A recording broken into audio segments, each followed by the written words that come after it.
रूपी D value depreciate, दोनों में रुपये की वैल्यू कम हो रही है।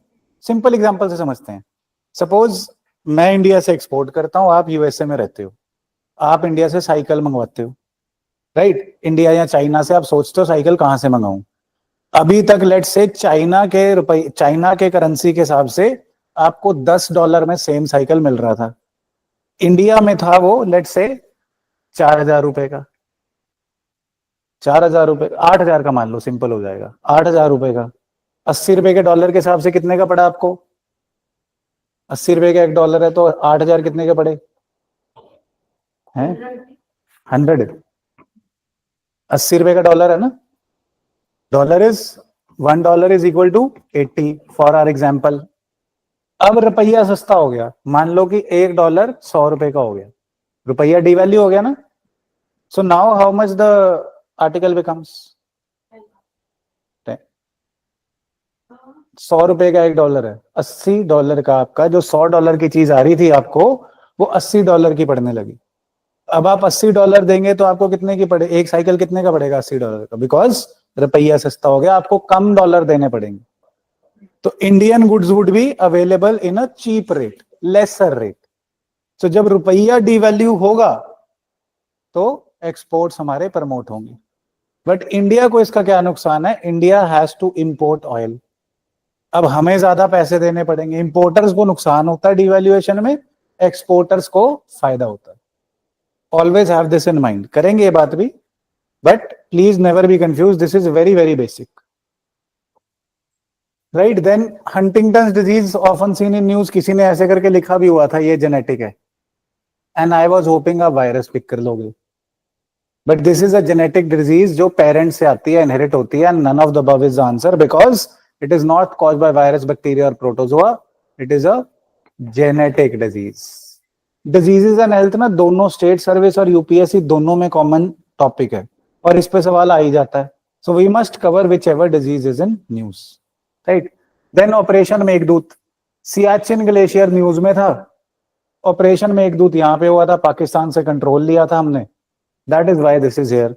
यूपीएससी ने इससे जो सवाल पूछा था वो भी हम आगे टॉपिक के साथ देखेंगे। What was the question which was generated from Siachen glacier, ठीक है? देन कैबो वर्डे, ऐसे ऐसे आइलैंड वाले सवाल आते रहते हैं, और ज्यादातर आंसर होते थे पैसिफिक ओशन, बट इधर नहीं है। फिर होते थे इंडियन ओशन, इधर नहीं है। Answer here is Atlantic ocean. इसको तो गैस करना ही नहीं ना, इसमें तो बहुत कम आइलैंड्स है, इसमें आइलैंड है ही नहीं, इसको गैस नहीं करना। अगर गैस कर रहे थे पहले इसको हटाते, एंड कैबो वर्डे तो इसको भी हटा देते। This is the answer, this is on the western side of Africa, है ना? In the map you can see it is on the western side of Africa. अभी टॉपिक्स में भी दिखाऊंगा, ओवर हियर स्क्रीन पे भी दिखाऊंगा, but this is Cape Verde या कैबो वर्डे, सेनेगल के साइड पे केप वर्डे एंड कैबो वर्डे। हाँ जी, सामने सामने था, देखना था मुड़ के। That is what was to be done. Then Tungabhadra से एक ही सवाल आता है, हम्पी से पास करती है, बिल्कुल सही, बट ये गोदावरी की नहीं, कृष्णा की ट्रिब्यूटरी है।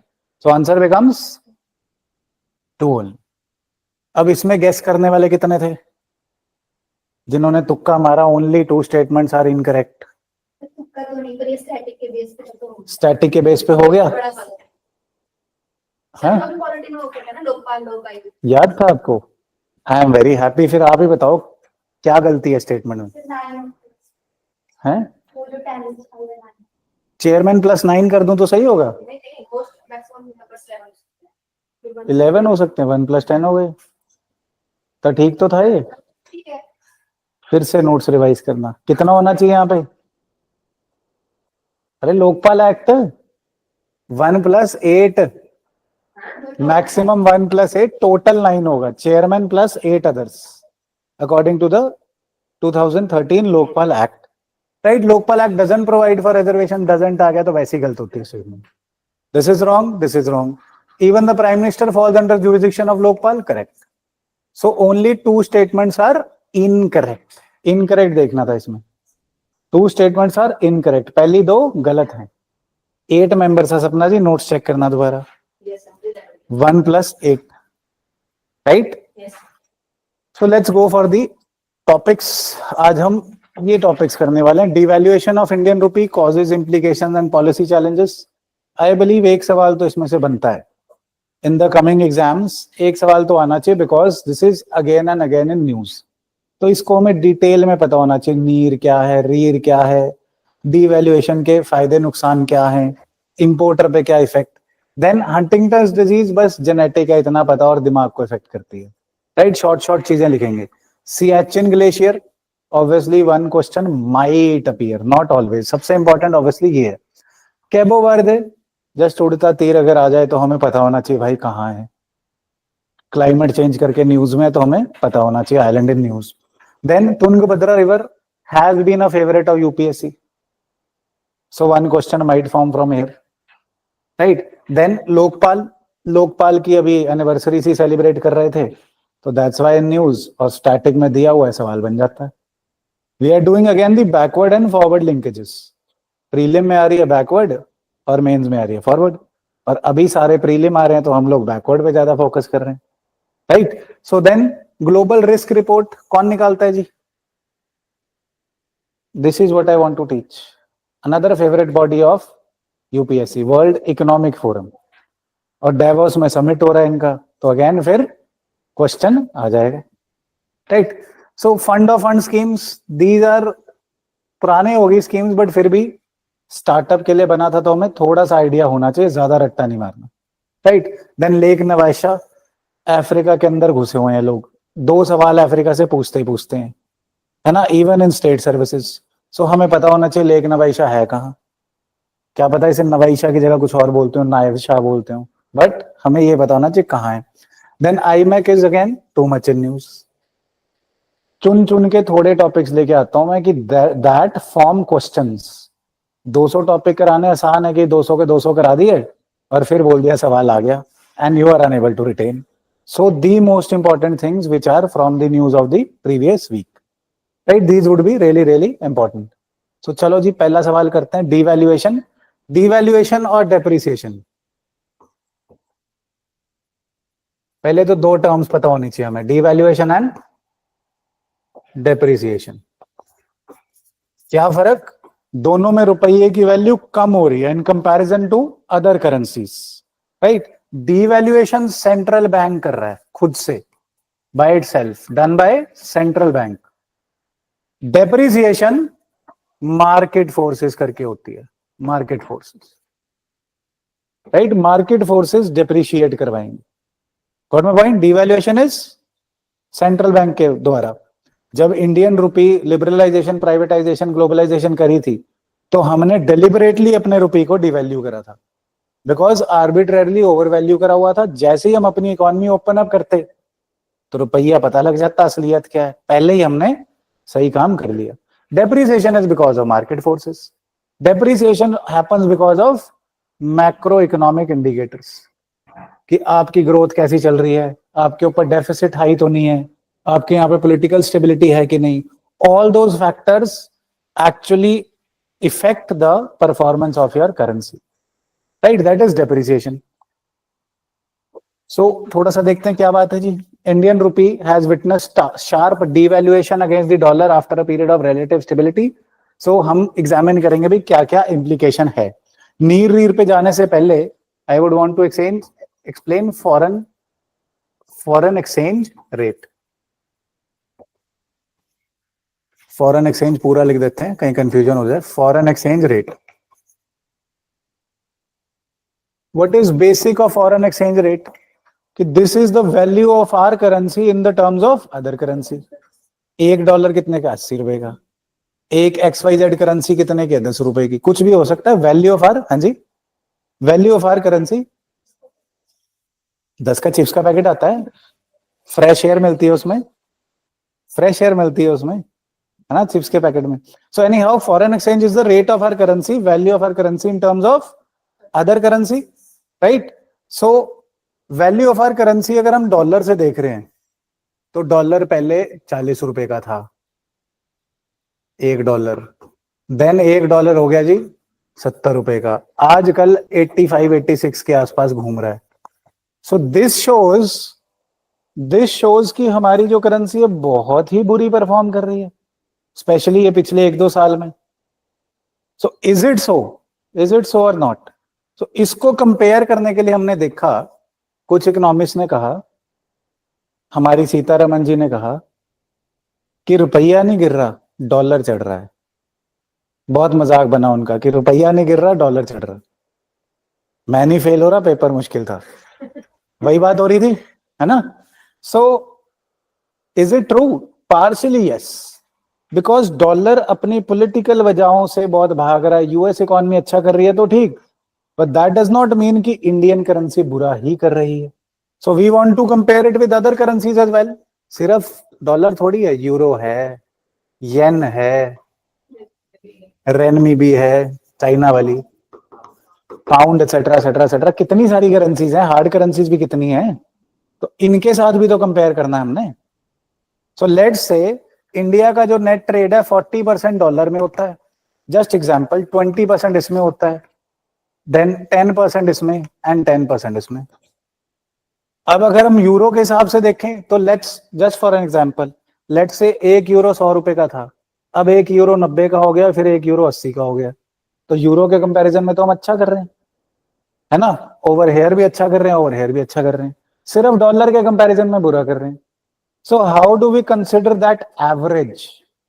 सारी बास्केट ऑफ करेंसीज को मेल जोल के उनकी एवरेज निकालते हैं कि यार इसको इसका वेट दे दिया, इसको इसका वेट दे दिया, इसको इसका वेट दे दिया, और कंपेयर कर लिया कि क्या इन सारी करेंसीज के खिलाफ इंडिया का रुपया अच्छा कर रहा है कि बुरा कर रहा है. खुशी की बात यह है कि हमने कैलकुलेट नहीं करना यूपीएससी में, ये वेटेड एवरेजेस कैलकुलेट करने में फंस जाते नहीं तो. बट कंसेप्ट समझ गए मोटा मोटा कि हमने एवरेज निकाली सारी करेंसीज की. सो जब हम एवरेज निकालते हैं, फॉरेन एक्सचेंज था सिर्फ एक करेंसी के खिलाफ, जब हम एवरेज निकालते हैं तो हम उसे बोलते हैं effective exchange rate. Effective exchange rate, that is the average against the currencies. So averages में हो सकता है हमारा इंडियन रुपया अच्छा कर रहा हो, राइट? देन अगर एवरेज निकालते हुए आपने इन्फ्लेशन को नहीं निकाला, इन्फ्लेशन का इफेक्ट है, तो इकोनॉमिक्स में वर्ड यूज करते हैं नॉमिनल. सो नॉमिनल इफेक्टिव एक्सचेंज रेट क्या हुआ? The exchange rate against the basket of currencies including the effect of inflation. अगर आप इन्फ्लेशन के इफेक्ट को माइनस कर देते हैं, minus inflation, we come to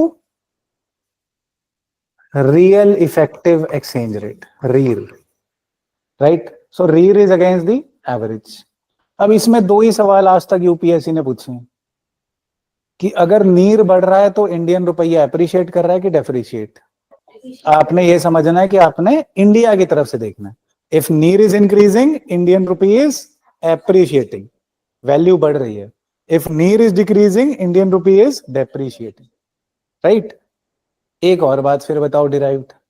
let's say America में इन्फ्लेशन कम है, इंडिया में इन्फ्लेशन बहुत ज्यादा है, तो इंडिया का अमेरिका के कंपैरिजन में नीर ज्यादा होगा कि रीर? ज्यादा होगा अगर इंडिया में इन्फ्लेशन नहीं होगा. नीर ज्यादा होगा कि रीर? इंडिया में इन्फ्लेशन ज्यादा है, यूएस में इन्फ्लेशन कम है, तो वैल्यू ऑफ इंडियन रुपी नीर में ज्यादा होएगी कि रीर में ज्यादा होएगी? हाँ जी, नीर में कि रीर में? रीर की वैल्यू ज्यादा हाई रहेगी because they are trying to take out the. अगर इन्फ्लेशन ज्यादा होएगी तो हमारी वैल्यू कम रहेगी, है ना, करेंसी की वैल्यू. सो डेरिवेटिव वैल्यू समझने वाली है, राइट? सो नॉमिनल एक्सचेंज रेट समझे हम. Nominal exchange rate is the official exchange rate that does not account for inflation while the real exchange rate accounts for inflation, right? So determinants क्या है जी exchange rate के? आपका current account कैसा perform कर रहा है, इंटरनेशनल इकोनॉमिक्स में हमने बात करनी है जी. Then capital account and what is the demand for foreign currency. अगर डिमांड फॉर फॉरेन करेंसी बढ़ेगी तो इंडियन रुपया गिरेगा कि बढ़ेगा?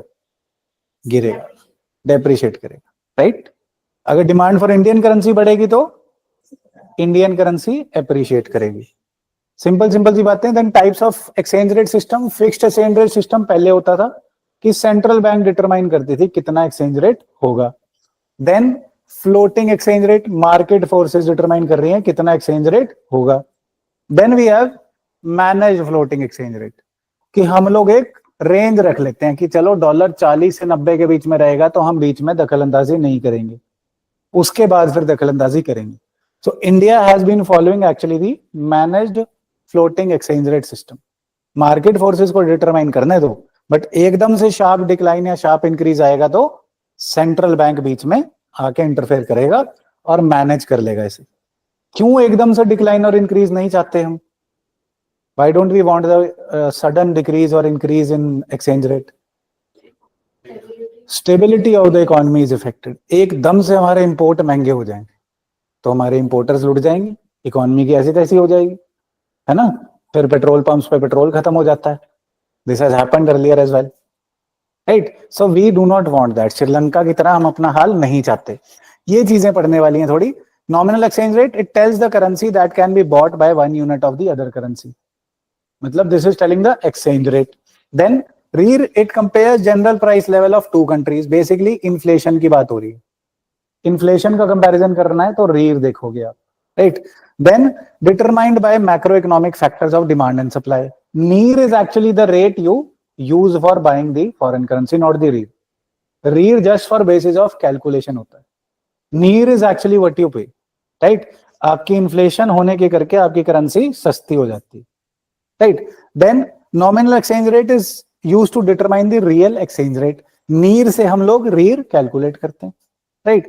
Then used to price exports as well as imports. Exports and imports को कौन सा पे कर रहे हैं? NEER, not REER। NEER पे होता है, right? So we need to manage our inflation. Then used to assess the exporters competitiveness of the country. ये ध्यान रखना, ये पॉइंट पे सवाल आया हुआ है। कॉम्पिटिटिवनेस किस पे जज होती है? REER पे। Because inflation is another factor which can be managed, वो उसमें एक्सपोर्टर की कोई गलती नहीं है। So REER is used to measure the competitiveness, please remember this. Then used in everyday foreign exchange transaction and used in overall calculations for the economy. Everyday में कौन सा यूज होगा? NEER।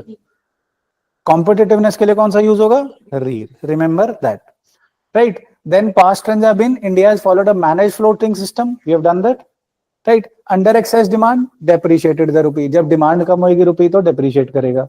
Under excess supply, accumulated reserves to avoid appreciation. जब ज्यादा supply है तो हम क्या करेंगे? उनका फॉरेन एक्सचेंज में स्टोरेज कर लेंगे कि बहुत ज्यादा गिरे नहीं, राइट जी? Then post covid shifts, the RBI temporarily adopted a fixed exchange rate regime as well. Covid में बहुत बुरा सप्लाई शॉक आया था तो we had to go for a fixed exchange rate system for some time, but we are back upon the managed floating system. कौन सा system है यहाँ पे? Managed floating system, right? Then recent sharp devaluation क्यों हो रही है जी? Capital outflows जा रही है इंडिया से वापस अमेरिका, वो अपना इंटरेस्ट रेट बढ़ा रहे हैं, वापस जा रहे हैं। ट्रम्प साहब कह रहे हैं टैरिफ लगा देंगे। टैरिफ लगाने से, अगर ट्रम्प साहब टैरिफ लगा देते हैं तो इससे हमारी करेंसी पे क्या इफेक्ट पड़ेगा? जनरल हमारी करेंसी यूएस के कंपैरिजन में गिवन द सर्कमस्टांसेस डेप्रिशिएट करेगी, राइट? क्वेश्चन ऐसे घुमा फिरा के आए तो पता होना चाहिए। Rising import cost among high crude oil prices as well. Crude oil prices और हाई हो जाते हैं तो हमारी करेंसी पे क्या इफेक्ट पड़ेगा? डेप्रिशिएट करेगी। अब कैसे भी पूछ ले हमें पता होना चाहिए भी क्या हो रहा है दुनिया में। देन इम्प्लीकेशंस, यहां हम कंफ्यूज हुए थे। इम्प्लीकेशंस ऑफ रुपी डिवैल्यूएशन, जब रुपी डिवैल्यूएट करेगा तो एक्सपोर्ट्स बूस्ट होंगे बिकॉज दूसरी कंट्रीज में हमारे एक्सपोर्ट सस्ते पड़ेंगे उनको। साइकिल वाला एग्जांपल याद करो, right? Remember this. Then net exports respond positively to a weaker real exchange rate. Real exchange rate weaker रहेगा मतलब इंडियन रुपया सस्ता रहेगा तो एक्सपोर्ट्स बढ़ेंगे बिकॉज उन्हें सस्ते पड़ेंगे। साइकिल एग्जांपल अगेन ध्यान रखना। Then nominal depreciation leads to real depreciation as well.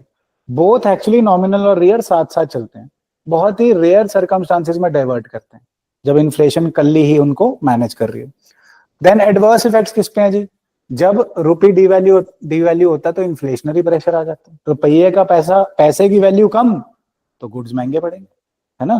पहले 10 रुपए के पूरे भर के चिप्स आते थे, अब उसमें भर के हवा आती है। इन्फ्लेशनरी प्रेशर, हाँ जी, fresh air, right? reduced purchasing power, this is the option I made, reduced purchasing power, right? and importers को नुकसान होता है जब रुपया डिवैल्यू होगा बिकॉज हम परचेजिंग पावर कम है हमारे रुपये की। लेट से पहले 1 लीटर तेल हमें 80 रुपए में मिल रहा था, अब 1 लीटर तेल हमें 100 रुपए में मिल रहा है, परचेजिंग पावर कम हो गई। सो इंपोर्टर्स के लिए बुरा हो गया। Then divergence between near and rear, these indices reflected the weighted average. हमने देख लिया था weighted average वाला concept, respect to its multiple trade partners. Average सारी currencies के जितने में हम trade करते हैं सबके साथ जब वैल्यू निकालेंगे तो near rear आएगा, right? According to definitions, any increase or positive change indicates appreciation. यहाँ से सवाल आया था, increase in near is appreciation, right? Since the mid 2010, the near has depreciated while rear has appreciated. ये क्या हुआ जी? near depreciate कर रहा है, rear appreciate कर रहा है, क्यों? क्या कारण होगा? Inflationary impact कम हो रहा है, but राइट, इंपोर्टेड इन्फ्लेशन ज्यादा आ रही है, इन्फ्लेशनरी इंपैक्ट कम हो रहा है इंडिया के कंपैरिजन में दूसरे नेशन से, राइट? सो नीर और रीर की डाइवर्जेंस का कॉज ही प्राइमरी कॉज होता है inflation, right? Then this divergence undermines export competitiveness as well. हमारी एक्सपोर्ट कॉम्पिटिटिवनेस कम हो जाएगी जब रीर ज्यादा पास आ जाएगा नीर के.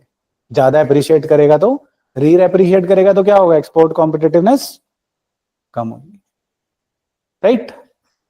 Then going ahead, rising markups. ये हमने फर्म्स में बहुत देखा है कि फर्म्स के, कंपनीज के प्रॉफिट बढ़ते जा रहे हैं. वो मार्कअप क्या होता है? Price, the retail price, prices बढ़ाई जा रहे हैं. तो उस वजह से क्या होगा? फॉर एग्जाम्पल ये सवाल आ जाता है कि सारे इंडस्ट्रियल प्रोडक्ट्स, मैन्युफैक्चर्ड प्रोडक्ट्स ने, सुनना ध्यान से, अपने अपने प्राइस बढ़ा दिए. जो 10 रुपए के चिप्स थे 25 के हो गए इंडिया में. अब इससे एक्सपोर्ट पे क्या होगा? एक्सपोर्ट बढ़ेगा कि घटेगा? घटेगा? बढ़ेगा? कम होगा? Gases everybody. हाँ जी, क्या हुआ? मेरे को बोलना है. हाँ जी मैम. डोमेस्टिक तो कम होगा, हो सकता है इंटरनेशनल बढ़ जाए. एक्सपोर्ट बढ़ेगा? एक्सपोर्ट कम होगा सर? कम होगा? नो गेट एन आइडिया यार. हाँ जी अक्षिता जी, आप रह गए. इंक्रीज होगा? घटेगा कि बढ़े होगा? बढ़ेगा.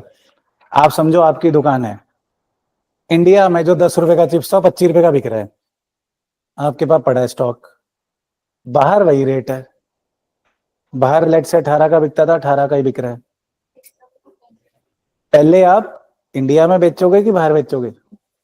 इंडिया में बेचोगे, तो एक्सपोर्ट घटेगा कि बढ़ेगा? घटेगा.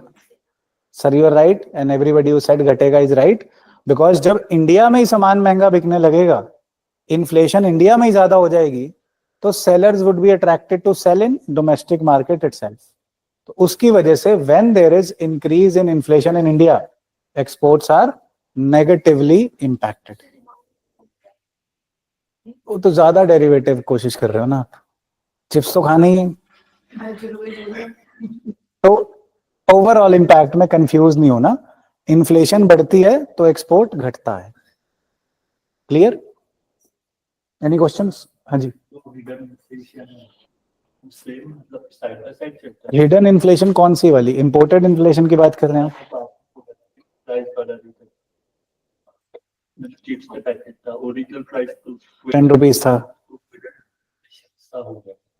हिडन इन्फ्लेशन आप श्रिंकफ्लेशन कह रहे हो? दैट इज श्रिंकफ्लेशन का टर्म आप पूछ रहे हो कि जब 10 रुपए में पहले लगभग 60-70 ग्राम, 80 ग्राम चिप्स आ जाते थे, अब मेरे ख्याल 30 ग्राम आते हैं. तो दैट टर्म इज श्रिंकफ्लेशन, कि आपने प्राइस 10 रुपए रखा बट सामान कम कर दिया. That is shrinkflation. That will have the similar effect. Inflation तो इन्फ्लेशन है, चाहे श्रिंकफ्लेशन हो चाहे इन्फ्लेशन हो, बट यहाँ पे इसमें कैसे होगा सर? लेट्स से मैं इंडिया में 10 रुपए में 80 ग्राम चिप्स दे रहा था और बाहर भी 80 ग्राम दे रहा था. अब 10 रुपए में इंडिया में तो 40 ग्राम ही दे रहा हूं, तो इंडिया में महंगाई बढ़ गई ना, तो यहाँ पे ज्यादा बेचूंगा. बारिंग द पॉइंट कि बाहर भी 40 ग्राम देने लग गए. वो बाहर बिके ना बिके, इंडिया में बिक रहा है. फ्रेश एयर सबको चाहिए बिकॉज यहाँ पे पार्टिकुलेट मैटर ज्यादा है, तो चिप्स का पैकेट खोल के फ्रेश एयर ले लेते हैं. बाय द वे, चिप्स का पैकेट खोल के कुछ लोग ऐसे नशे वशे भी करते थे पैकेट में ना. कुछ in university times, Punjab university में कुछ ऐसे बंदे भी हैं जो चिप्स का पैकेट खाली करके उसमें कुछ डाल के, they call it bong something, I don't know what they put in it, probably some Fevicol या क्या होता था वो, जो मिटा, फेविकोल नहीं, अरे जो वाइटनर थिनर टाइप, वैसा सा और कुछ मटेरियल मिला के कलाकारी करके उसको सूंघते होते थे. एंड वंस व्हाट हैपेंड, बता रहा हूं क्यों, वंस व्हाट हैपेंड, हॉस्टल्स कितने बड़े बड़े हैं, 3-3 4-4 फ्लोर के हैं, वन ऑफ द स्टूडेंट्स चौथे फ्लोर पे छत पे जाके ये कर रहा था और उसे पता नहीं चला और वो नीचे छलांग मार गया एंड ही वाज पैरालाइज्ड। मर भी जाता तो फिर भी विदा हो जाता, पैरालिसिस हो गया बताओ। सो चिप्स के पैकेट से ही बच के रहना ज्यादा, right? Anyhow, so we were doing about the exchange rate. So what are the policy dilemmas? Should India revert to the managed float regime or adopt a new framework? How can policy address inflationary pressures with export competitiveness? कि हमें inflation कैसे manage करनी चाहिए, right? So RBI ad hoc policy shift highlights the need for a systematic exchange rate policy. ये mains वाली conclusion सी आ गई, हमने भी ऐसे लिखनी है। Clearer objectives and consistent communication are essential. MPC जो 2-4 बंदों के रिवाइवल से चल रही है उसको मोर ट्रांसपेरेंट एंड इफेक्टिव करो कि यार अब इन्फ्लेशन को तो मैनेज करना ही है, बट सिर्फ ये थोड़ी है कि इन्फ्लेशन टारगेट पे लगे रहो आप। इंपोर्टेड इन्फ्लेशन आ रही है, रुपया गिरे जा रहा है, तो इसका इलाज क्या हो सकता है? If there is depreciation of rupee, my question is depreciation of rupee हो रही है, इस केस में आरबीआई को इंटरेस्ट रेट बढ़ाना चाहिए कि कम करना चाहिए? बढ़ाना चाहिए कि कम करना चाहिए मैडम? इन्फ्लेशन कंट्रोल हो जाएगी और रुपये की वैल्यू फिर से बढ़ जाएगी। As I say keep on repeating, domestic market में रुपये की वैल्यू है इंटरेस्ट रेट, फॉरेन मार्केट में फॉरेन एक्सचेंज रेट, और इनको मिक्स करके ही सवाल आते हैं। This is a very relevant topic, इसीलिए I paid too much heat to it, right? So conclusion is devaluation of rupee underscores structural vulnerabilities in the Indian economy and raises critical questions about future of exchange rate policy. हमने क्या करना है? Nuanced approach that balances inflation control with export growth for a sustainable economic growth and development. बात खत्म। अच्छी, हाँ जी, विकसित भारत अमृत काल जो मर्जी लिख दो, रुको रुको कुछ गिर गया है, दिमाग गिर गया है ना? सो दिमाग कहाँ गिरा है? Huntington's disease, very very unfortunate disease. This is a carrier disease as well. आपके पेरेंट्स को हो अगर, if there carriers in their genes, genetic makeup में अगर कैरियर है तो यू हैव अ 50% चांस कि आपको ये डिजीज होगी। सो बेसिकली हमने याद यही रखना है, बाकी पीपीटी से पढ़ लेना, I will not pay too much heat to it. Genetic disease है, पेरेंट्स से इनहेरिट होती है, ऑब्वियसली ब्रेन को इफेक्ट करती है, and third thing I want to highlight is there is no treatment for it, बस। और न्यूरॉन्स को डिस्ट्रॉय करती है, और इसमें HTT जीन है जो HTT प्रोटीन बनाती है।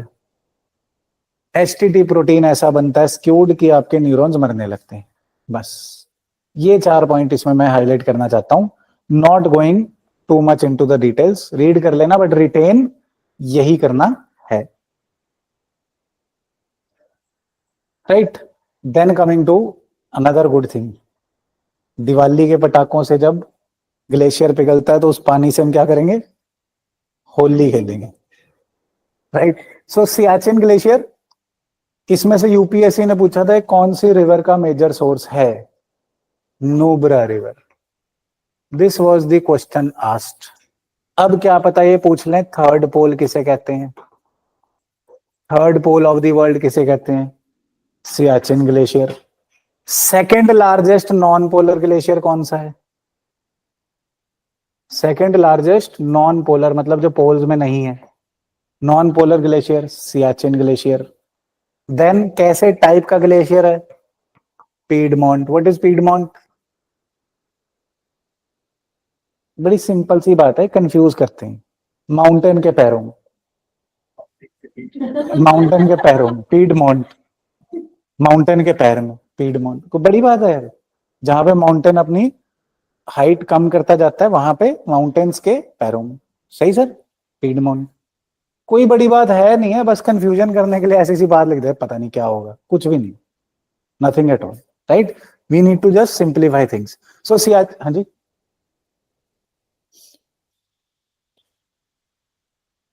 तीन चार पॉइंट्स हम लिखते जाए ना, वो रिटेन रहेंगे। जहां पे आपने स्टैटिक में ये चीज पढ़ी है वहीं पे ऐड कर लेना।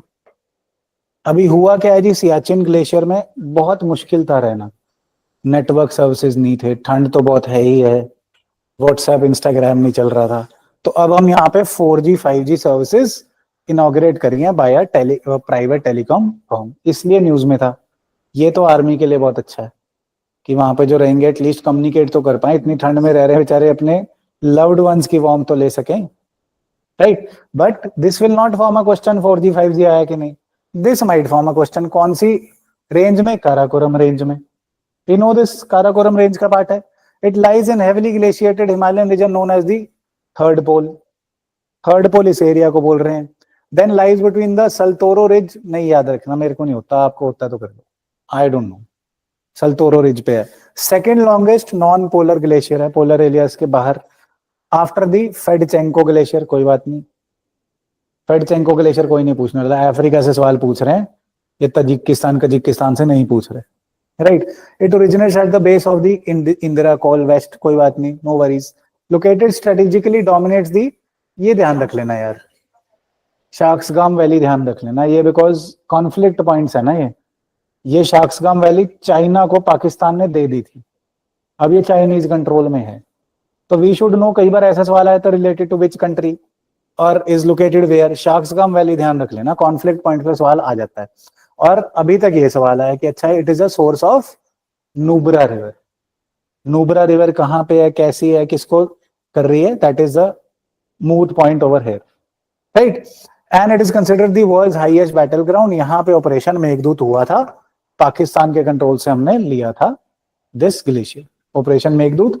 लास्ट टाइम कौन सा ऑपरेशन आया था पेपर में? सद्भावना, है ना। अब कौन सा आ सकता है? मेघदूत। एक और आ सकता है, कौन सा? ऑपरेशन सद्भाव। सद्भाव, इंडिया ने लॉन्च किया है, टाइफून यागी आया था कुछ। टाइफून यागी के लिए सद्भाव, सद्भावना से सद्भाव, that can be there as well, very good. So then coming to Cabo Verde, सिर्फ एक पॉइंट याद रखना है इसमें, आया तो न्यूज में क्लाइमेट चेंज करके है, बट अपने को याद रखना है एटलांटिक ओशन, और कुछ नहीं याद करने को मैं कह रहा, दैट इज इट, राइट। बाकी पढ़ेंगे जरूर, बट याद रखना है केबो वार्दे, और this is also known as Cape Verde, is located in Atlantic Ocean, West Africa के कोस्ट पे है। विल नीड टू इन्वेस्ट कितने, बहुत ज्यादा पैसे लगाने पड़ रहे हैं, बिकॉज क्लाइमेट चेंज से ही इफेक्टेड है। इसकी खुद की इकोनॉमी रूरल अर्बन माइग्रेशन कर रही है और ओवर प्रोडक्शन भी कर रही है, और ये सारा टूरिज्म पे बेस्ड है, तो उस करके इनकी वनरेबिलिटीज बढ़ती जा रही हैं, एंड इनको पैसा लगाना पड़ेगा। It is also known as Cape Verde, map में ये लिखा मिलेगा आपको, Cape Verde on the western coast of Africa, मिल जाएगा, अभी दिखाया था, right. So over here Senegal के पास, this is Cape Verde, Senegal की इस side, right. So it is an African country that is made up of 10 volcanic islands in the Atlantic Ocean. It is of northwestern portion of the continent. Islands are divided into, याद नहीं रहने वाला but फिर भी सुन लो एक बारी, बार्लोवेंतो and सोतावेंतो, located near Senegal and is the nearest point on the continent. Senegal सबसे nearest point है on the mainland, right? Climate generally, the climate is characterized by stable temperatures with extreme aridity. Arid land है, ज्यादा बारिश नहीं हो रही, right? Terrain of Cabo Verde varies from geologically older to flatter islands. In the east side पुरानी है, west side mountainous newer है। European and African लोग रहते हैं। कैपिटल कौन सी है, कैसे बोलेंगे इसे, प्राइया कि परे है, या याद नहीं करनी हमने, प्राइया है, right. Then language is Portuguese and Cape Verdean, that is it, ज्यादा नहीं पढ़ना इसके बारे में, राइट जी। देन तुंगभद्रा रिवर, आज तक मुझे सवाल मिला है इसके ऊपर, एक तो इसकी, ये किसकी ट्रिब्यूटरी है, कृष्णा, और ये कहां से पास होती है, हम्पी। दो ही सवाल डोमिनेट करते हैं, बट अब इसकी ट्रिब्यूटरी कौन सी है, आजकल वैसे सवाल भी आ जाते हैं। Although last year there was a very simple question, वो निमोनिक्स वालों के साथ खेल गए, गंगा की ट्रिब्यूटरीज पे खेल गए, but they may play this card as well कि इस बार आप निमोनिक्स पक्के करके आए तो ऑब्सिक्योर रिवर की ट्रिब्यूटरीज पूछ ली। ये सबको पता होना चाहिए कृष्णा की ट्रिब्यूटरी है ये, बट इसकी ट्रिब्यूटरीज कौन सी है, वो चीज देखने वाली हो सकती है। सो तुंगभद्रा ग्रीन हो रही है, इस पर रिसर्च चल रही है, क्यों, इसलिए न्यूज में थी। पेनिनसुलर रिवर है, major tributary of Krishna river है, obviously. It is referred to as Pampa in Ramayana, ये भी ध्यान रखने वाला पॉइंट। कृष्णा रिवर पता है अपने को, पंपा बोला जाता था, इसे पता होना चाहिए अपने को। Then name from two streams Tunga and Bhadra, जब ज्वाइन करती हैं कर्नाटका के शिमोगा डिस्ट्रिक्ट में, है ना, शिमोगा डिस्ट्रिक्ट में ज्वाइन करती हैं, तो इन्हें बोलते हैं तुंग भद्रा, दोनों रिवर्स ज्वाइन होके। The river after influence of two streams near Shimoga district in Karnataka runs for 531 kilometres, फिर आंध्र प्रदेश में चले जाती है, वहां जाके कृष्णा में मर्ज हो जाती है, आंध्रा में, देन मर्ज होके कहां जाती है फिर, बे ऑफ बंगाल, ये इसका रास्ता है। देन 382 किलोमीटर, हाँ जी पूछ लेंगे इससे फोन करके, अभी तक तो बे ऑफ बंगाल में जा रही थी, right. So Karnataka and Andhra के बीच में बाउंड्री भी बनाती है, influence chiefly by south west monsoon, ये भी ध्यान रखने वाली बात, नॉर्थ ईस्ट ना लिखाना, है ना। Then major tributaries are, I think this might come in handy, इसकी ट्रिब्यूटरीज हैं जो मैंने भी नहीं सुनी, Varada and Hagari, Varada and Hagari, 2 point लिख लो, कोई बात नहीं, बुरा मान के याद कर लेना कि सर गंदे गंदे पॉइंट्स याद कराते हैं, बट पेपर में आएंगे तो खुश हो जाओगे, Varada and Hagari, right. Dams बने इस पे, Tunga dam, Tungabhadra dam, Hemavathi dam, Bhadra dam, कोई बात नहीं, most important point is Hampi. Hampi किनकी कैपिटल थी, जिसका एक क्वेश्चन श्योर शॉट आता ही आता है, विजयनगर का सवाल आना है। I actually request you, recommend you and suggest कि विजयनगर वाली एम्पायर 2-3 सोर्सेज से, स्पेशली लूसेंट से पढ़ लें, विजयनगर में बहुत सारे पॉइंट्स हैं लूसेंट में, please read it from there as well, definitely read it, आना ही आना है सवाल, तो क्यों ना करें हम, राइट। अच्छे से रट्टा मार देना, 2 नंबर फ्री के हैं, और 2 नंबर से प्रीलिम पास या फेल हो जाता है कभी कभी, है ना। This is what actually affects the good students, good student will never be 20, 25, 30 marks पीछे from the cut off, they would be 6, 7, 8 marks पीछे। अगर 30 मार्क्स पीछे या तो स्ट्रेटेजी में इशू है या नॉलेज में इशू है, राइट। अगर 1-2 मार्क्स हैं तो 2 ही कारण हो सकते हैं, एक, you could not manage your temperament over there, second, you did not revise it too much, है ना, रिवीजन में दिक्कत रह गई।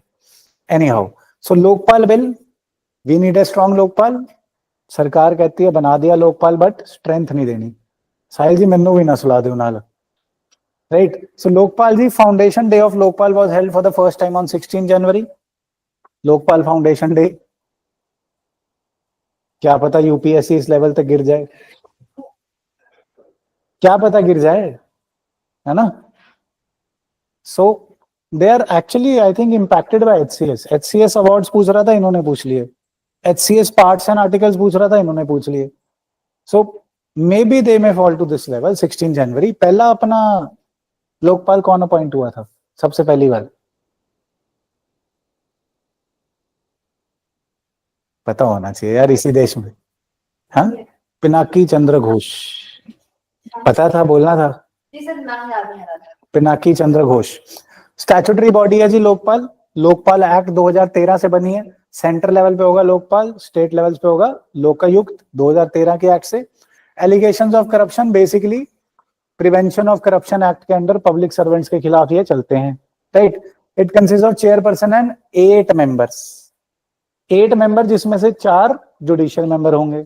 चेयरपर्सन कौन होगा, चीज देखना, चीफ जस्टिस या फिर जज ऑफ सुप्रीम कोर्ट, और तीसरी बात eminent person, this is rare, ये यूजुअली नहीं होता, चीफ जस्टिस या जज ऑफ सुप्रीम कोर्ट या फिर एमिनेंट पर्सन। और इसी करके क्लेश है कि एमिनेंट पर्सन तो वेग टर्म है, तो सेंटर अपना बंदा रख सकता है, right. So judicial member either a former जज ऑफ द सुप्रीम कोर्ट और chief justice of high court. Judicial member कौन होंगे, फॉर्मर जज ऑफ सुप्रीम कोर्ट या chief justice of high court. Chairperson कौन थे, CGI of supreme court, CGI मतलब supreme court के होते हैं, या जज ऑफ सुप्रीम कोर्ट या एमिनेंट पर्सन। जुडिशियल मेंबर जो 8 में से 4 होंगे वो कौन होंगे, जज ऑफ द सुप्रीम कोर्ट या chief justice of the high court, right. Then a minimum of 50% of members will be from SC, ST, OBC, minorities and women, तो वुमेन की रिजर्वेशन है। और इसमें एक और चीज, ओबीसी की रिजर्वेशन है, लोकल गवर्नमेंट्स में कंपलसरी नहीं है, यहाँ पे कंपलसरली है, ये प्लीज ध्यान रखना, थोड़ा से सटल डिफरेंसेस में सवाल आ जाते हैं, right. How are members appointed by president of India on the recommendation of selection committee. कौन कौन है जी इसमें, प्राइम मिनिस्टर चेयरपर्सन है, right, chairperson is prime minister, speaker of Lok Sabha है, leader of opposition in Lok Sabha and Chief Justice of India or judge nominated by him and one eminent person. तो किसकी majority होगी? प्राइम मिनिस्टर भी एक party का होगा, speaker भी डेफिनेटली एक पार्टी का होगा, एंड एमिनेंट जूरिस्ट भी इन्हीं का करा हुआ होगा. कितने बंदे हैं इसमें? 6 है कि 5 है? 1 2 3 4 5 और 6. 5 में से 3 is majority. So again dominated by the executive. कहने की बात है लीडर ऑफ ऑपोजिशन सीजेआई है, but dominated again by executive. So term कितना है जी? 5 years और 70 विच एवर इज अर्लियर. 5 साल या 70 की उम्र whichever is earlier. Then salary allowances कैसी होंगी? चेयरपर्सन की same as that of chief justice of India, and बाकियों की सैलरी अलाउंसेस एज अ जज ऑफ द सुप्रीम कोर्ट. चलो ठीक है, ये कोई नहीं पूछता. Appointment, number of members, appointment कमिटियां, वो चीजें पूछी जाती हैं, right. Then it has jurisdiction to inquire into allegations of, एक सेकेंड, हाँ जी, jurisdiction to inquire into allegations even against the prime minister. Prime minister को भी इंक्वायर कर पाएंगे, इसकी कंडीशन आगे जाके देखेंगे. A minister in the union government और अ मेंबर ऑफ पार्लियामेंट. सारा पार्लियामेंट कवर कर लिया, prime minister, minister, member. Then officials of the union government group ABCD, सारे ग्रुप्स को कवर कर सकते हैं. ABCD covers chairperson and members. ये PSUs को भी कवर कर रहे हैं. पब्लिक सेक्टर यूनिट्स हैं जो गवर्नमेंट के द्वारा फाइनेंस्ड बॉडीज हैं, उनको भी कवर कर रहे हैं, उनके चेयरपर्सन एंड मेंबर्स को भी are covered. Then it also covers any society, trust or body that receives foreign contribution above 10 lakh. So foreign contribution वाली बॉडी को भी कवर कर रहे हैं. किस किस को कर रहे हैं जी? पार्लियामेंट होगी सारी, prime minister, minister, members, group ABCD, PSU के chairperson, members, and foreign contribution जिन्हें 10 लाख से ज्यादा मिल रही है वो सोसाइटी, राइट. तो complaint under Lokpal act should be prescribed form under the POCA act, prevention of corruption act में. कंप्लेंट कौन कर सकता है? कोई भी, एनीबडी कैन कंप्लेन. उसके लिए आपको कोई गवर्नमेंट ऑफिशियल होना जरूरी नहीं, right. So there is no restriction on who can complain. When a complaint, the Lokpal may order a preliminary inquiry by its inquiry wing. इसका खुद का इंक्वायरी विंग है, उससे भी इंक्वायर करा सकता है, और ये CBI को भी दे सकता है इंक्वायरी. जब ये CBI को इंक्वायरी करवाएगा तो जिस ऑफिसर को इसने कहा है कि ये ऑफिसर इंक्वायरी कर रहा है, that officer will not be transferred और changed without the consent of the Lokpal. Without the consent of Lokpal वो ऑफिसर चेंज नहीं होगा. और यूजली सेंट्रल गवर्नमेंट के सर्वेंट्स के टाइम पे ये CVC को रेफर कर देता है, CBI को नहीं, CVC को रेफर कर देता है, राइट. क्लियर बात? So exceptions for a prime minister, Lokpal cannot inquire into allegations against PM relating to international relations, देश के बाहर की बातें, external and internal security, secrecy maintain करनी है, right. Public order, atomic energy and space, इन चीजों पे प्राइम मिनिस्टर को इंक्वायर नहीं कर सकता. एक और बात, PM के खिलाफ कंप्लेंट प्रोब तब तक नहीं होगी जब तक Lokpal bench consider it's and at least 2/3 of the members approve it. पहले लोकपाल बेंच कंसिडर करेगी, 2/3 मेंबर अप्रूव करेंगे, तभी PM को बुलाया जाएगा, नहीं तो PM को ऐसे नहीं बुलाया जा सकता. हाई डिग्नेटरी, मोदी साहब ने अपने लिए कॉशन एंड प्रिवेंशन रख ली, राइट. क्लियर बात? देन पावर्स क्या है जी? Superintendence and giving direction to CBI के बंदे को जब ये केस देगा तो इसके बिना कहे ट्रांसफर नहीं होगा. These are the things. Part to authorise CBI for search and seizure operations, and obviously powers of civil court भी मिलेंगी. What are the powers of a civil court? Summon करना, एविडेंस मंगाना, डॉक्यूमेंट्री एविडेंस मंगाना, affidavit पे, oath पे evidence लेना, है ना, और सर्च एंड सीजर करा पाना, search warrants, all those things. So सारी लोकपाल के पास हैं, ठीक है. Inquiry wing of Lokpal has been vested with powers of civil court as I said. Lokpal has powers of confiscation of assets, fine लगाना, एटसेट्रा एटसेट्रा, वो पावर्स हैं, don't worry about that, right जी. देन ग्लोबल रिस्क रिपोर्ट, इसमें एक ही चीज याद रखने वाली, दो चीजें एक्चुअली, दो चीजें. पहली चीज, कौन निकाल रहा है global risk report? That is the world economic forum, world economic forum. और दूसरी चीज, it does not only talk about, not only environmental risk, सिर्फ एनवायरमेंटल रिस्क नहीं है, इकोनॉमिक रिस्क भी है. ज्योग्राफिक जियो स्ट्रेटेजिक रिस्क भी हैं. सो सिर्फ इन्वायरमेंटल रिस्क की बात नहीं कर रही, every risk. Just a minute.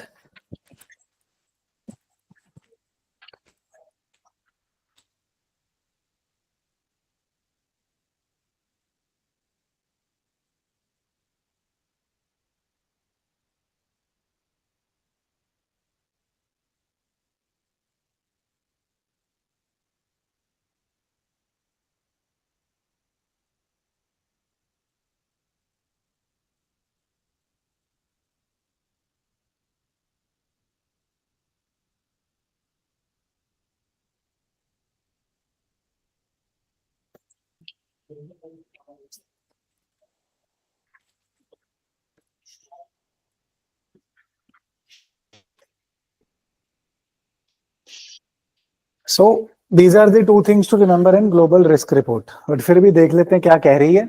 So recently the World Economic Forum has published the global risk report. World Economic Forum की reports please ध्यान रखना, UPSC का kind of favorite organization है ये. कहाँ पे based है? Davos, Switzerland, right? So the first edition of the report was published in 2006, in which extreme weather events have been categorized under environmental risk. This year's report, findings of global risk perception 2025, no need to remember that. These risks are assessed over both short term and long term. Short term and long term दोनों में classify करा गया इन्होंने. It classified risks across economic, environmental, geopolitical, societal and technological. Not only environmental. ये भी ध्यान रखना, not only environmental. Right? Top 3 short term risk क्या इनके हिसाब से? Misinformation, disinformation, and extreme weather events and state-based armed conflicts. Right? Misinformation, disinformation, extreme weather events and state-based armed conflicts. Long term क्या है जिनके हिसाब से बड़े risk? Extreme weather events, biodiversity loss and ecosystem collapse and critical change to earth systems. Long term risk में ज्यादा environmental risk है. Short term में misinformation, disinformation भी है. The evolving global risk landscape is shaped by interaction of these technological, technology कहाँ जा रही है, geostrategic, wars हो रही है ना, climatic and demographic. These are the 4 intersections they say जो धरती को सबसे ज्यादा इफेक्ट कर रहे हैं. Technology, geostrategy, climate and right. So these forces are expected to intensify over the next decade and beyond. The report further stresses the importance of short-lived climate pollutants. Short-lived कौन से होते हैं? जो थोड़ा टाइम एटमॉस्फेयर में रहते हैं फिर गिर जाते हैं. For example black carbon etcetera, black carbon, aerosols etcetera. देश है कि ये क्लाइमेट को बहुत ज्यादा इफेक्ट कर रहे हैं, तो हमें इनके लिए भी पॉलिसीज बनानी चाहिए. राइट जी. Then fund of fund scheme है तो पुरानी हो गई है बट न्यूज में आई है कि सरकार ने कहा है कि स्टार्टअप्स के लिए, प्राइमरली किसके लिए था? स्टार्टअप्स के लिए. 2 पॉइंट इसके याद करने के लिए, स्टार्टअप्स के लिए था ये. और दूसरा, इट डज नॉट, ये ऑप्शन में कंफ्यूज करता है, does not directly invest into startups. Directly startups में इन्वेस्ट नहीं करता, ये ऑल्टरनेटिव इन्वेस्टमेंट फंड्स को पैसे देता है और ये ऑल्टरनेटिव इन्वेस्टमेंट फंड्स फिर स्टार्टअप्स में लगाते हैं. एआईएफ में कौन आगे? वेंचर कैपिटलिस्ट, एंजल इन्वेस्टर्स, वो सारे एआईएफ कैटेगरीज में ये फंड ऑफ फंड्स पैसे देता है and then they invest in startups. But Indian सरकार ने कहा इंडिया में स्टार्टअप इकोसिस्टम इतना बढ़िया चल रहा है, 3rd highest number of startups है इंडिया में अब आफ्टर यूएस एंड चाइना, है ना. सो और बढ़िया भी कर रहे हैं, although 90% failure rate है, but फिर भी they're doing well. So what is responsible? The government says fund of funds is responsible. So Union Ministry Commerce ने कहा है जी, fund of funds and mechanisms basically are responsible for success of startups. So कब establish हुआ था fund of funds? सारे funds का funds 2016 में. Corpus था उस टाइम 10,000 करोड़, जो डिवाइडेड कॉन्ट्रीब्यूशन होनी थी 14 and 15 फाइनेंस कमीशन के टाइम पे. राइट. 10,000 करोड़ और 16 ध्यान रखना है थोड़ा सा.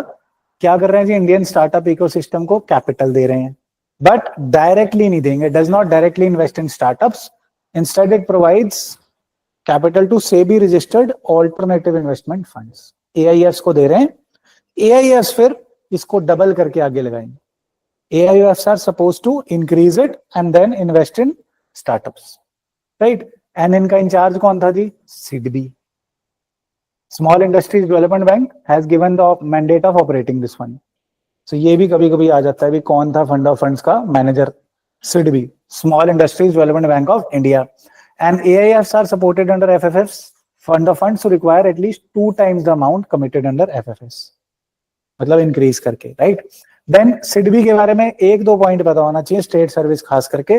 This was established in 1990 and principal function SIDBI का किसके लिए? MSME, प्राइमरली MSME के लिए केटर करने के लिए सिडबी है। 1990 की स्टैब्लिश्ड है, MSME को केटर करने के लिए है। And acquiring funds they required to grow, etc. SIDBI was made responsible for administering the SIDBI Development Fund and National Equity Fund. एक और फंड ध्यान रखना, national equity fund under SIDBI। ये सेबी लगता है but under SIDBI, right. Energy efficiency तो करता ही है प्रमोट, कोई बात नहीं। देन लेक नाइविशा, दो चीजें बस, केनिया में है और अफ्रीका में है, बस और कुछ नहीं आने वाला। I don't think so, but पढ़ लेते हैं एक बार, क्या पता आ जाए। So Kenya's popular lake Naivasha is getting impacted by water hyacinth. Water hyacinth यहाँ बढ़ी जा रहे हैं। हमारे यहाँ पे टेरर कहाँ का है? Water hyacinth, terror of Bengal. Why is it terror of Bengal? Rice वगैरह कल्टीवेशन ज्यादा होती है तो फिर मतलब उसे ग्रो नहीं होने देता है। और एक बहुत बड़ा कारण है वहां पे ना, मार्शी लैंड्स बहुत हैं, राइस कल्टीवेशन और मार्शी लैंड्स हैं, तो वाटर हायासिंथ इतना ज्यादा डेंसली ग्रो हो जाता है कि आप घास पे सैर कर रहे थे, आपको पता ही नहीं चलता कब पॉन्ड आ गया और आप उसमें डूब गए। दिखता जाता है कि वाटर हायासिंथ टाइप पॉन्ड ही है। बट एक सवाल है एनवायरमेंट स्टैटिक से, वाटर हायासिंथ का एक बहुत बड़ा बेनिफिट है क्या? ऑल्दो ये दुनिया की one of the most notorious and biggest invasive species है, बट इसका एक बहुत बड़ा बेनिफिट भी है क्या? एनवायरमेंट स्टैटिक आपने बहुत अच्छे से पढ़ा होगा। तो एक ही बेनिफिट इसका बहुत अच्छा है क्या? कॉमन सेंस लगाओ, बहुत डेंस चीज ग्रो हो गई तो क्या कर देगी वो?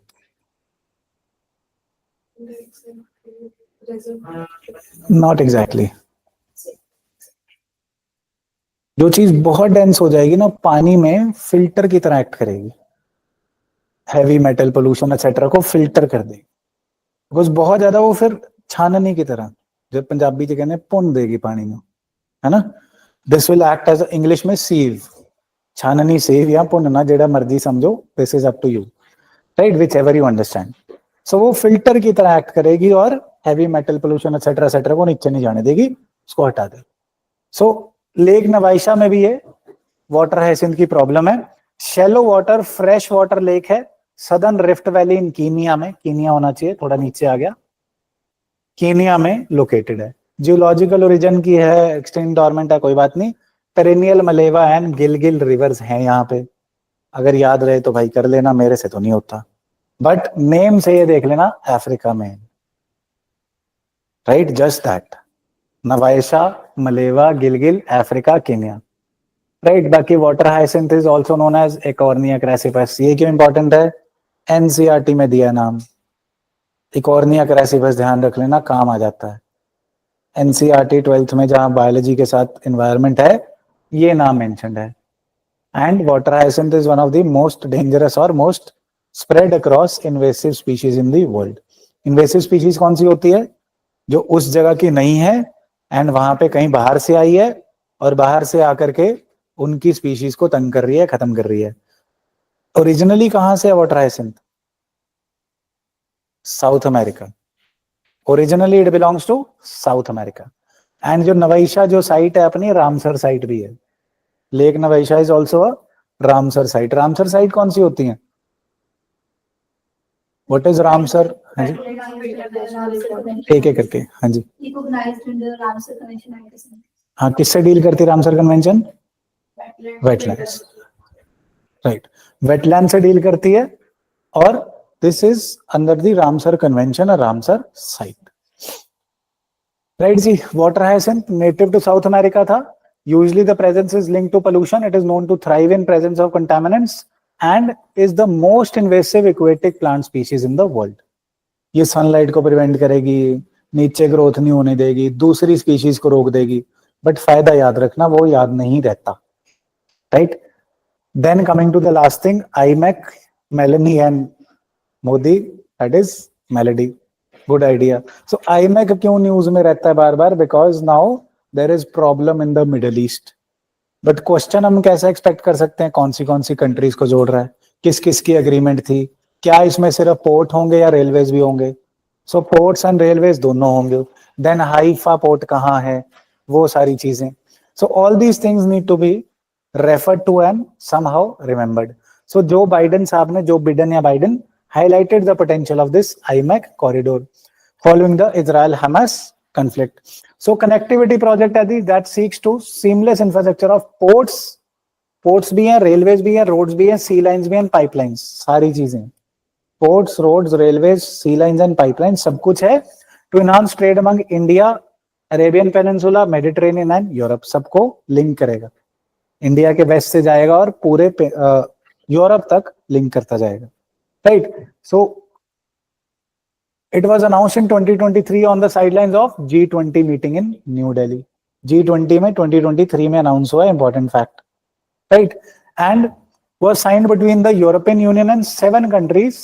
Countries ध्यान रखना, India, US, Saudi Arabia, UAE, France, Germany and Italy.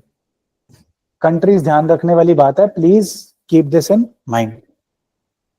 कौन सी है जी? सऊदी अरेबिया भी है, इजराइल है,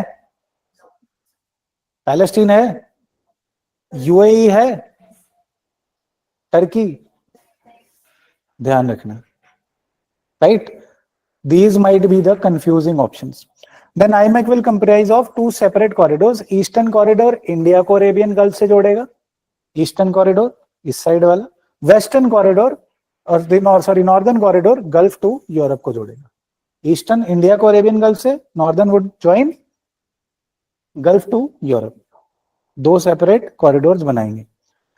right. Upon completion the cost effective and reliable cross border railway network हो जाएगा. कोई बात नहीं. Corridor will include a shipping route connecting Mumbai and Mundra Gujarat with UAE and a rail link connecting UAE, Saudi Arabia and Jordan with Israeli port of Haifa. कहां पे है port? Always in news. Haifa port अपने wrist पे लिख के याद कर लेना कि याद रहे, जस्ट फॉर मेमोरी. जरूरी नहीं है कोई बोले भैया मेरे हाथ पैर गंदे करा रहे हैं. It's your wish, but Haifa is in Israel. ध्यान रखना, राइट? Haifa will be connected by sea to the port of Piraeus in Greece. इसको ना भी याद रखो, हाइफा ध्यान रखो. This might come in handy. Right. In addition, along the corridors, the country will also lay the network of electricity grids, optical fiber, gas and energy का भी हिसाब किताब रखेंगे. पाइपलाइंस तो थी ना, एंड इंटरनेट कनेक्टिविटी भी हो रही है. सारा ओवरऑल कॉम्प्रिहेंसिव प्लान बनाते हैं आजकल, सिर्फ रास्ता नहीं. Right. So it tends to increase efficiency, reduce cost. ठीक है. एक और चीज यहाँ पे देखने वाली, partnership for global infrastructure and investment, PGII. ये PGII यूएस का लेड इनिशिएटिव है और ये किसको काउंटर कर रहा है? चाइना के BRI, बेल्ट रोड इनिशिएटिव को चाइना के काउंटर करने के लिए वो कनेक्टिविटी कर रहे थे चाइना वाले. यूएस ने बोला हम बनाएंगे PGII. सो remember this as well. Partnership for global infrastructure and investment ये भी सपोर्ट करेगी. हाँ जी मैडम, क्या खुशी की बात है, याद है सब कुछ? नहीं आया, इस बार आ जाएगा. सो PGII is a US led initiative to counter BRI of China, and this will also support the IMAC project. Right जी. एक बारी फिर से सारे टॉपिक्स को जल्दी जल्दी रिवाइज कर लेते हैं कि बाद में जाके रट्टा ना मारना पड़े, पेपर आ रहा है. Not all the slides, just the first slide. Right. So devaluation में हमने देखा नीर रीर इम्प्लीकेशंस. किसको फायदा हो रहा था? एक्सपोर्टर्स को डिवैल्यूएशन का, इंपोर्टर्स को नुकसान हो रहा था. साहिल जी, हंटिंगटन डिजीज किस वजह नाल हो रही थी? Genetic disease. सियाचिन ग्लेशियर से कौन सी नदी जा रही थी? सोर्स नुब्रा. कैबो वर्दे कौन से ओशन में था? एटलांट. जिससे पूछ रहा हूं यार, मरमर नहीं करना. तुंगभद्रा कौन सी रामसर साइड से जा रही है? रामसर नहीं, सॉरी, वर्ल्ड हेरिटेज साइड से जा रही है, हम्पी। देन लोकपाल में कितने मेंबर्स हैं? 1 + 8, 9 टोटल। 9 नहीं, 1 + 8 याद रखो। ग्लोबल रिस्क रिपोर्ट कौन कर रहा है publish? Neha ji, world economic forum. Fund, sorry, fund of fund schemes किसको फंड कर रही है और कब एस्टैब्लिश हुई थी? चलो, किसको फंड कर रही है? Anybody else? 16 एंड किसको फंड कर रही है? स्टार्टअप्स को। 2016 स्टार्टअप्स के लिए। देन लेक नवाइशा कहां पे है जी? ध्यान नहीं दे रहे आप लोग। Kenya, Africa. देन आईएमएफ में कौन सी कंट्री सिग्नेटरी नहीं थी इनमें से?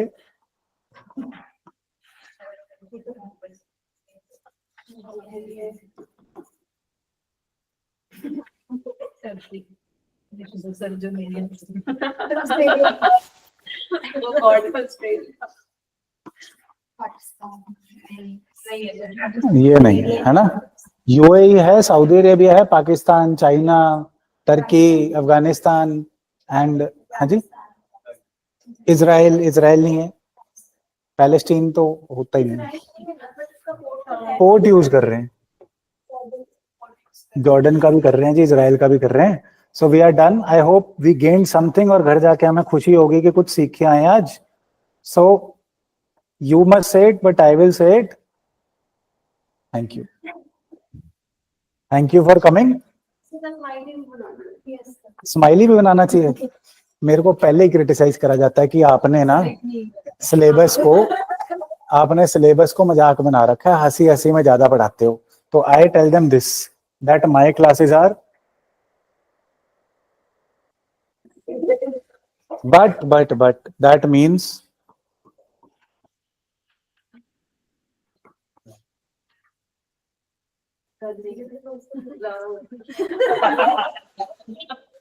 प्यार नहीं, प्यार पढ़ाई से बढ़ाना। Lots of learning, this is what we are trying to achieve. Next year I am planning a course where we'll just learn all the syllabus through jokes and mnemonics and memes. अगर वो सारा कुछ हो गया, थोड़ी सी चीजें रहेगी, 1-2 subjects में हम लोग फंसे हुए हैं कैसे करें, but we'll have that short course as well. कि यार स्ट्रेस की जगह ना सक्सेस मेरे ख्याल खुशी से आती है ना? अगर हम स्ट्रेस लेके बैठे रहेंगे तो फिर जल्दी दाढ़ी में चिट्टे बाल आ जाएंगे। क्या हो जाएगा? हेडेक हो जाएगा, भागने को मन करेगा। पढ़ाई एक्चुअली हमें जबरदस्ती करवाई गई हर बार कि पढ़ना तो है ही है, पढ़ना तो है ही है। We could never appreciate the beauty of knowledge. Actually, knowledge is a luxury. It is not a compulsion. It is a luxury कि हम पढ़ पा रहे हैं. That is why these classes would always be lol. हाँ जी, lots of learning. ठीक है जी, thank you so much for coming. Good to go.